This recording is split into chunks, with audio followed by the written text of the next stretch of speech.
បាទសួស្តីមិត្តភ័ក្តិទាំងអស់គ្នាថ្ងៃនេះខ្ញុំនឹងបង្ហាញមកទាំងអស់គ្នាអំពីរបៀបនៃការបិទនៃការ save រូបភាពដោយ automatic នៅក្នុងកម្មវិធី Messenger នៅពេលដែលមិត្តភ័ក្តិរបស់យើងគាត់បានផ្ញើរូបភាពអ្វីមួយមកឲ្យយើងហើយម្យ៉ាងវិញមួយទៀតខ្ញុំនឹងបង្ហាញអំពីរបៀបនៃការតាំងសំឡេងនៅក្នុងកម្មវិធី Messenger នេះដូចគ្នា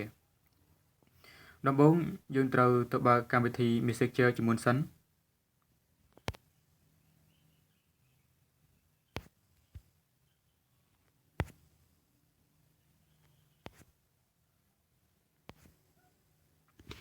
នេះគឺជាកម្មវិធី Messenger យើងថាច់លើវាដើម្បីបើកបន្តមកទៀតយើងត្រូវទៅថាច់ទៅលើ profile របស់យើងដែលសន្ធិដ្ឋនៅខាងលើជាខាងស្ដាំបន្តមកទៀតយើងត្រូវស្វែងរកពាក្យថា photo and media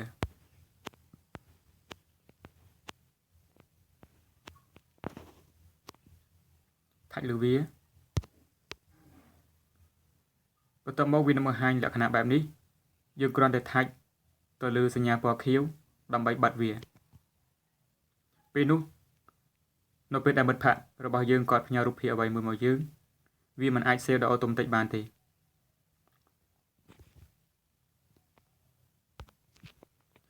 ត្រង់ពាក្យថា save photo គឺយើងសម្រាប់ save photo នៅពេលដែលមិត្តភ័ក្តិរបស់យើងគាត់បានផ្ញើរូបភាពមកយើងចំណែកឯត្រង់ពាក្យថា save on capture គឺសម្រាប់បិទការ save រូបភាពដោយ automatic នៅពេលដែលយើងថតរូបភាពនៅទីតាំងតំបន់ណាមួយផ្ញើទៅឲ្យមិត្តភ័ក្តិរបស់យើងតាម Messenger នេះដូចគ្នាបន្តមកទៀតខ្ញុំនឹងបង្ហាញអំពីការតាំងសំឡេងនៅក្នុងកម្មវិធីនេះដូចគ្នាថយក្រោយមកបន្តមកទៀតយើងស្វែងរកពាក្យថា notification and sound បន្តមកយើងថាច់ទៅលើវាបន្តមកទៀតយើងស្វែងរកពាក្យថា notification sound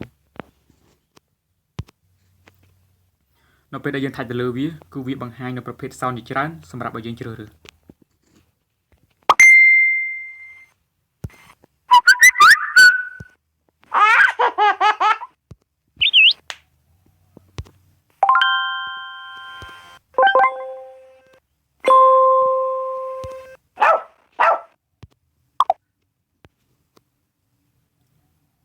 អ្នកទាំងអស់គ្នាអាចជ្រើសរើសនៅប្រភេទសំឡេងណាមួយដើម្បីតាំងនៅក្នុងកម្មវិធីនេះ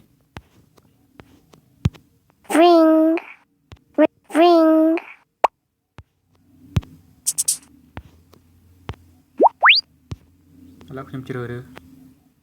ពាក្យថា dog bark បន្ទាប់មកយើងគ្រាន់តែចុចទៅពាក្យ OK ពេលនោះវានឹងតាំងសំឡេងនេះនៅក្នុងកម្មវិធី Messenger របស់យើងអរគុណមិត្តភ័ក្តិទាំងអស់គ្នាដែលបានតាមដាន